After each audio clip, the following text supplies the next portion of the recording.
जगत पालक विष्णु भगवान भक्तों के कष्ट हरे, सदा कृपा दृष्टि सब पर करे, जन्म मरण से तारे सदा। हरे कृष्णा। श्री लक्ष्मी नारायण भगवान की जय। इससे पहले की कथाएं सुनने के लिए आप सभी का बहुत बहुत आभार। आज सुनिए कार्तिक मास महात्म का 20वां अध्याय। कान्हा जी और उनके भक्तों के प्रति निश्चल प्रेम का एक अटूट बंधन होता है। कान्हा के भक्त जब भी उन्हें सच्चे मन से पुकारते हैं, वह किसी न किसी रूप में अपने भक्त से मिलने के लिए पहुंच जाते हैं। ऐसे ही एक बार किसी गांव में एक पंडित जी रहा करते थे। वह रोज रोज घर घर जाकर भागवत गीता का पाठ किया करते थे, क्योंकि कान्हा जी को ऐसे लोग बहुत ही प्रिय हैं जो सदा भगवत गीता का पाठ करते हैं या सुनते हैं। और कान्हा जी की विशेष कृपा भी ऐसे भक्तों पर सदा बनी रहती है। अब एक दिन उन पंडित जी को जब वे जा रहे थे, रास्ते में कुछ चोरों ने पकड़ लिया और डांटते हुए पूछने लगे कि तेरे पास जो कुछ भी है हमें दे दे। पंडित जी हाथ जोड़कर बोले, बेटा मेरे पास तो कुछ भी नहीं है, बस यही एक भगवत गीता की पुस्तक है। चाहे तो तुम इसे ले लो, और अगर तुम्हें कुछ चाहिए तो तुम एक काम करना, मैं यहीं पड़ोस के घर में जाकर रोज भागवत गीता का पाठ करता हूँ। वह यजमान बहुत लोग हैं, जब मैं वहाँ पर कथा सुना रहा होगा तब तुम उनके घर में आकर चोरी कर लेना, क्योंकि उस समय तो सभी लोग कथा सुनने में व्यस्त रहेंगे। तब तुम्हें चोरी करने में आसानी रहेगी। और चोर पंडित जी की अब बात मान गया और पंडित जी को छोड़ दिया। अगले दिन जब पंडित जी उसी पड़ोस के घर में कथा सुना रहे थे, तब पंडित जी के कहे अनुसार वह चोर भी वहां आ गया। पंडित जी ने उस चोर को देख लिया था। अब वे अपनी कथा के बीच में उस चोर को सुनाते हुए कहने लगे कि यहाँ से मीलों दूरी एक गांव है, वृंदावन। वहीं पर एक लड़का रहता है जिसका नाम है कान्हा। वह अक्सर वहाँ आया करता है। वह हीरो जवाहर तो से सदा लगा रहता है। अगर कोई लूटना चाहता है तो उसको लूट ले। वह रोज रात को उस पीपल के पेड़ के नीचे आता है जिसके आसपास बहुत सारी झाड़ियाँ हैं। चोर ने जब पंडित जी की बात सुनी तो बड़ा खुश हुआ और खुशी खुशी अधिक धन पाने की इच्छा से वहाँ से चला गया। अब वह चोर अपने घर गया और जाकर अपनी पत्नी से बोला कि सुनो, आज मैं कान्हा नाम के एक बच्चे को लूटने जा रहा हूँ। सुना है वह हीरे जवाहर से लादा रहता है, और वहाँ जहाँ रहता है वह जगह यहाँ से मीलों दूर है। तुम एक काम करो, मुझे रास्ते में खाने के लिए कुछ खाना बांध कर दे दो। पत्नी ने थोड़ा बांध कर उसे खाना दे दिया और कहा कि बस यही है, जो कुछ भी है इसी को खाकर पानी पी लेना। चोर अपने घर से यह संकल्प लेकर चला कि आज तो मैं उस कान्हा को लूट कर ही वापस आऊँगा। अब वह पैदल ही टूटे चप्पलों में वहाँ से चल पड़ा। रास्ता बहुत लंबा था, लेकिन वह चोर मन में उसी कान्हा नाम के बालक का ध्यान करते हुए आगे चलने लगा। हर समय वो बस उसी बालक का रूप उसे ध्यान में आ रहा था कि एक नन्हा बाल है जो हर समय हीरे जवाहर से लदा रहता है, और उसी के सारे हीरे मोती आज मैं चुरा करके ले आऊँगा। इस तरह रास्ते भर वो उस नन्हे बालक का ध्यान करता रहा। सुबह से लेकर चलते चलते शाम हो गई। जब शाम हुई तो वह किसी जगह पर पहुंच गया जहां पर उसे पंडित जी ने जाने को बताया था। अब उस जगह पहुंचकर वह सोचने लगा कि अगर मैं यहीं सामने खड़ा हो गया तो वह बच्चा तो मुझे देखकर भाग जाएगा, फिर तो इतनी दूर से पैदल चलकर मेरा यहाँ आना व्यर्थ हो जाएगा। इसलिए उसने सोचा क्यों ना मैं पास वाली झाड़ी में ही छुप जाऊं। अब जैसे ही वह चोर उन घनी झाड़ियों में छुपा, झाड़ियों के लंबे लंबे कांटे उसे चुभने लगे। उस समय उसके मुंह से बस एक ही आवाज़ आई, कान्हा। कान्हा उसका सरूर लही लुहान हो गया, लेकिन मुंह से सिर्फ यही निकला, कान्हा आ जाओ, कान्हा आ जाओ। अपने भक्त की ऐसी दशा देखकर कान्हा जी चल पड़े। तभी रुक्मणी जी कान्हा जी से बोली, प्रभु कहाँ जा रहे हो? वो आपको लूट लेगा। प्रभु बोले, कोई बात नहीं, अपने ऐसे भक्तों के लिए मैं लूट जाना तो क्या, मिट जाना भी पसंद करूँगा। अब ठाकुर जी ने एक नन्हे बालक का रूप बना लिया और वे जगह पर आ गए जहाँ पर वह चोर झाड़ियों में छुपा हुआ था। अब जैसे ही वह उस जगह पर पहुँचे, चोर एकदम से झाड़ियों से बाहर निकला और उन्हें पकड़कर बोला, अरे ओ कान्हा, तूने मुझे बहुत दुखी किया है रे। अब यह चाकू देख रहा है ना, चुपचाप अपने सारे गहने मुझे दे दे कान्हा। कान्हा जी ने तो हंसते हुए उस चोर को सब कुछ दे दिया और चोर हंसी खुशी अगले दिन अपने गांव में वापस आ गया। बड़ा खुश था कि आज तो इतने सारे जवाहरात लूट कर लाया हूँ कि अब मुझे पूरे जीवन भर चोरी करने की आवश्यकता ही नहीं रहेगी। चोर बड़ा खुश होकर अगले दिन सबसे पहले उन्हीं पंडित जी से मिलने के लिए जाने लगा और पंडित जी जिस घर में कथा सुना रहे थे वहीं पहुंच गया। जितने भी गहने वे चोरी करके लाया था उनका आधा हिस्सा उसने ले जाकर पंडित जी के चरणों में रख दिया। पंडित जी ने जब देखा तो पूछने लगे, भाई ये क्या है? तब वो चोर बोला, पंडित जी, आपने ही तो मुझे उस कान्हा का पता दिया था और मैं तो उसको ही लूट कर ले आया हूँ। और यह रहा आपका हिस्सा, आपने मुझे उसका पता बताया था ना, इसलिए आधा हिस्सा अब आपका हुआ। पंडित जी ने सुना तो कानों पर यकीन नहीं हुआ। बोले, अरे भाई, मैं इतने साल से ठाकुर जी की सेवा कर रहा हूँ, तो इतने साल से पंडिताई कर रहा हूँ, वह तो मुझे आज तक नहीं मिले। अरे भला तू जैसे पापी को कान्हा कहाँ से मिल सकते हैं? चोर ने बार बार पंडित जी से कहा, नहीं पंडित जी, मैं सच में कान्हा से मिला हूँ। पंडित जी बोले, चल मैं भी चलता हूँ तेरे साथ, वहाँ पर मुझे भी दिखा कि कान्हा कैसे दिखता है। और इस तरह चोर और पंडित जी कान्हा जी से मिलने के लिए चल पड़े। एक लंबी थकान भरी पैदल यात्रा के साथ वे दोनों अब वृंदावन में पहुंच चुके थे। वृंदावन में पहुंचकर वह चोर पंडित जी को उन्हें झाड़ियों के पास ले गया जहां वह छुपा हुआ था। चोर ने पंडित जी का हाथ पकड़कर कहा, आओ पंडित जी, मेरे साथ यहाँ पर छुप जाओ। अब पंडित जी चोरों के साथ ही उस झाड़ियों के अंदर छुप गए।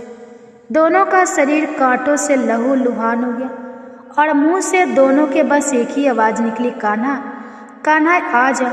ठीक मध्य रात्रि में कान्हा जी फिर से एक बालक का रूप धरकर वहीं आ गए। देखते ही चोर और पंडित जी झाड़ियों से बाहर निकले। पंडित जी की आंखों में खुशी और प्रेम के आंसू थे। कान्हा जी को देखते ही वो फूट फूट कर रोने लगे।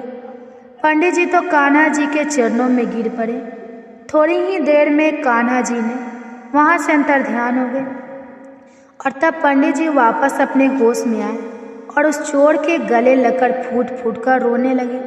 बोले कि भाई, हम जिसे आज तक देखने के लिए तरसते रहे, जो आज तक लोगों को लूटता आया है, उसे तो तुमने ही लूट लिया। तुम तो धन्य हो भाई, और आज तुम्हारे ही कारण मुझे कान्हा के दर्शन हुए। तुम धन्य हो। तो ऐसा है ठाकुर जी का प्यार अपने सच्चे भक्तों के लिए। वह जो भी उन्हें दिल से पुकारते हैं भोग भागे चले आते हैं। तो प्रेम से कहिए, जय श्री राधे कृष्ण।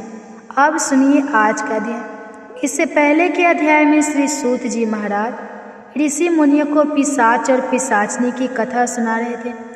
आगे की कथा सुनाते हुए सूत जी कहने लगे कि हे ऋषियों, इस प्रकार वह राक्षस और पिशाचनी दोनों घूमते फिरते नर्मदा नदी के तट पर एक वट वृक्ष के नीचे आकर ठहर गए।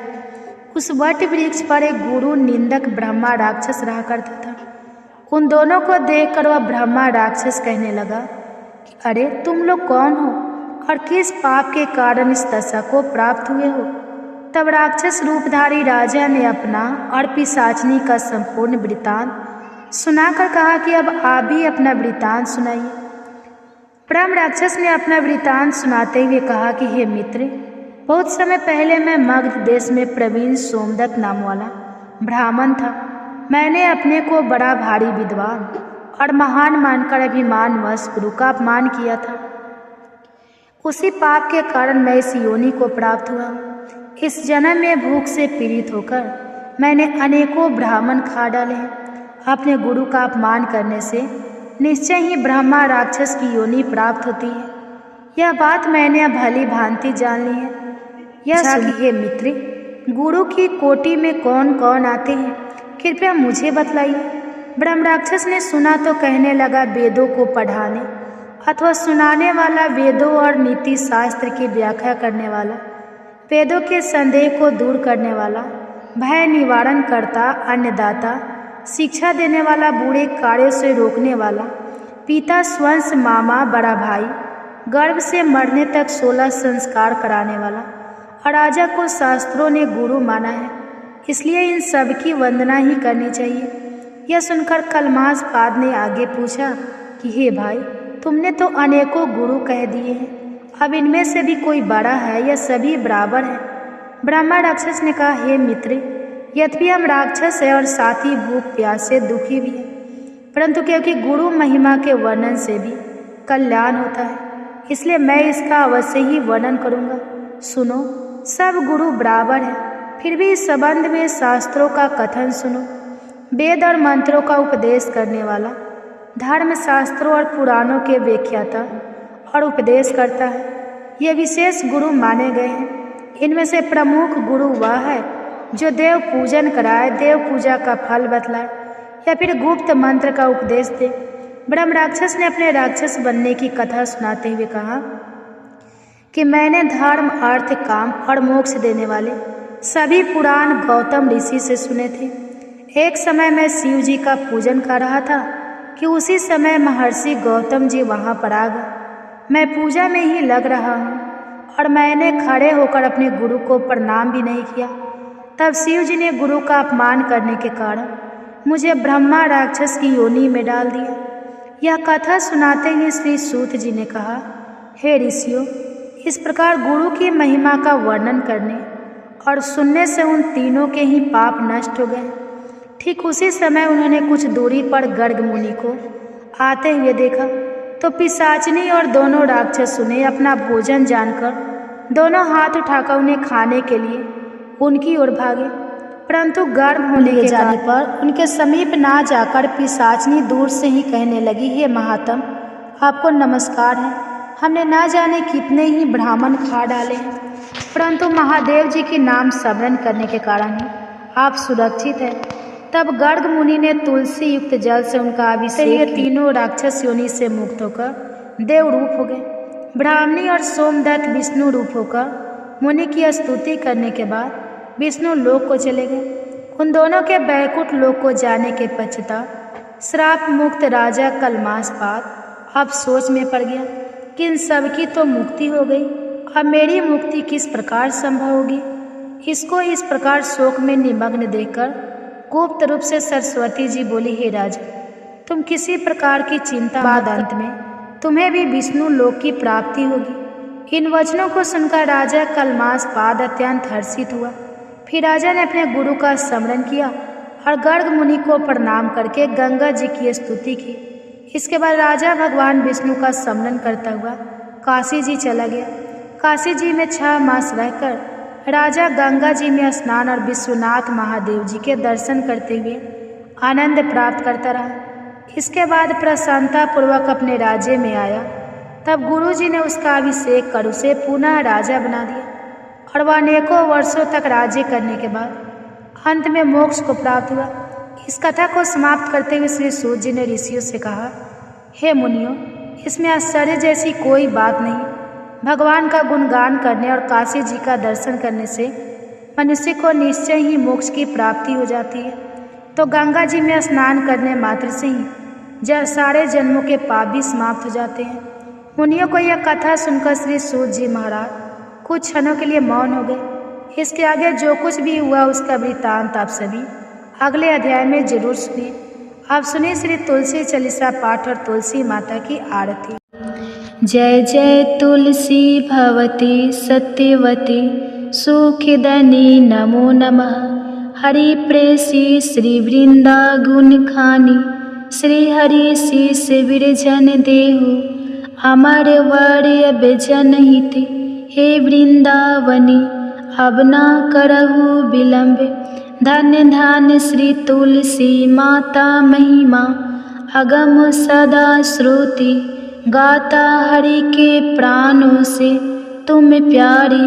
हरहि हेतु किन हो तपरी जब प्रश्न है दर्शन दीन हो तब कर जोरु विनय उसकी हो। हे भगवंतम कंत में होए दीन जानी जान छाड़ छ सुन लक्ष्मी तुलसी की बानी। दीन हो श्राप कथ पर आनी उस आयोगी वर मांगन हारी। हो बीट पर तुम जर तनुधारी सुनी तुलसी शपथ ही माहु। करहु वास तुनि चन धामा दियो वचन। हरि तब तत्काला सुनहु सुमुख जानी। बिहाला समय पाई योरो पाती तोरा पुजही आस। वचन सत्य मोरा तब गोकुल मह गोप सुदामा। तू भई तुलसी दामा कृष्ण रास लीला के। माही राधे सके प्रेम लाखी नाही। दियो श्राप तुलसी तत्काल नर लोक कहीं तुम जन्म हो। यो बाला यो गोप बह दानव राजा। शंख चूर्ण नामक सिर ताजा। तुलसी भता सुखी नारी परम सती गुण। रूप अगारे अस दवे कल्पवती। जब गए कल्प तृतीय जन्म तब भय हो। वृंदा नाम भयो तुलसी को असुर जलंधर। नाम पति को कर अति बंद अतुर बल। धामा किन्हा शंकर से संग्रामा जब निज सने। सहित शिव हारे मरही न तब कर हर की पुकारे। पतिव्रता वृंदा थी नारी को न सके पतही संग हारी। तब जलंधर ही भेष बनाई वृंदा ढिग हरि पहुँचो जा। शिव हित लही करी कपट प्रसंगा। कियो सती त्वे धर्म तो ही भंगा। भयो जलंधर कर संग हारा सुनी। उर्सो के उपारा ही छन की दियो कपट। हरि तारी लखी वृंदा दुख गिरा। उचार जलंधर जसे हते अभीता सोई। रावण दस हरहि सीता हास्य प्रस्तर सम हृदय। तुम्हारा धर्म खंडे माँ में पति सहारा। यही कारण लई श्राप हमारा होए तनुपासन। तुम्हारा सुनी हरि तुरंत ही वजन। उचार दियो श्राप बीना विचारो लखे नानी जी कर तू। तपति को लन हियो जब पार्वती को जरमति। तू अस हो जर रूपा जग मह तुलसी बिटपे अनूपा। धगवर रूप हर शालिग्रामा। नंदी गंडक बिच लालामा। जो तुलसी दल हम ही चढ़ाई है सब सुख भोग परम पद पाई है। बिन तुलसी हरि जलत शरीरा अतिशय उठत शीस उड़े पीरा। जो तुलसी दल हरि सिर धारित सुसहस्त्र घट अमृत डारित। तुलसी हरि मन रंजन हारी रोग दोष दुख भंजन। हारी प्रेम सहित हरि भंजन। निरंतर तुलसी राधा में नाही। अंतर व्यंजन हो 56 हो प्रकार। बीन तुलसी दल न हरहि प्यारा सकल तीर्थ। तुलसी तर छाही लह दे मुक्ति जन संशय। नाही कवि सुंदर एक हरि गुण गावत। तुलस ही निकट सहस गुने पावत। बसत निकट दुर्वासा धामा। जो प्रयास ते पूर्व ललामा पाठी करही। जो नित नर नारी होई सुख भाषा ही त्रिपुरारी। तुलसी चालीसा पढ़ी तुलसी तरु गिरिधारी। दीपदान करी पुत्र फल पावा। बंध नारी सकल दुख दरिद्र हरि। हारि परम प्रसन्न आसी धन जन गही। कर बसही पूर्णात्रही अभिमत फल जगत। महिला ही पूर्ण सब काम कज दलही। तुलसी तक सहज बसही हरि राम तुलसी महिमा।